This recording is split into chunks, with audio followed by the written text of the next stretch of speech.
On constate en général qu'il n'y a rien de tel que les crises pour booster l'agilité des entreprises. On l'a encore vu avec cette crise du Covid et des percées d'innovation impressionnantes dans les domaines de la télémédecine, du télétravail ou de l'apprentissage en ligne. On n'imagine pas à quelle vitesse une entreprise peut innover quand elle y est contrainte et qu'elle doit se débarrasser d'une certaine forme de bureaucratie. Puisque dans ces cas, l'innovation n'est pas le fruit d'une stratégie prédéfinie ou d'un département spécifique dédicacé à l'innovation dans l'entreprise, mais c'est simplement le fait d'une poignée de collaborateurs qui ont voulu répondre à l'urgence d'une situation. Mais on constate aussi que malheureusement, quand l'urgence retombe, on retombe dans des schémas plus conformistes et moins agiles. Alors comment faire pour garder cette agilité de tout temps? Il y a deux éléments importants. Le premier, c'est qu'il faut accélérer le rythme de l'innovation.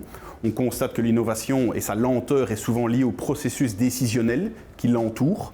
On sait qu'il y a environ 80% du temps qui s'écoule entre la découverte ou l'identification d'un problème et sa réponse sous forme d'une solution innovante qui est consacrée à du temps d'attente. Et donc il faut essayer d'éviter de subordonner le processus d'innovation à des approbations budgétaires annuelles ou à des approbations dans des conseils d'administration qui ne se réunissent que 2 ou 3 fois par an.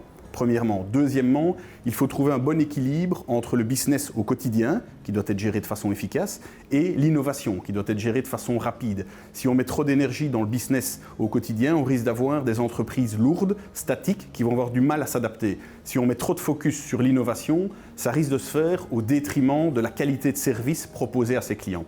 Et je dirais pour finir que ces deux éléments sont d'autant plus importants que les crises ou les bouleversements ne sont pas si rares que ce qu'on croit. Il y a aujourd'hui la crise du Covid. Hier, c'était les attaques terroristes. Dans certaines parties du monde, c'est des bouleversements ou des catastrophes climatiques, pour ne parler que des éléments externes. Il y a aussi des désastres internes liés à des piratages informatiques, liés à des fraudes. Et donc tous ces éléments font que l'agilité aujourd'hui est une qualité indispensable des entreprises, puisque gérer correctement son business au quotidien n'est plus suffisant.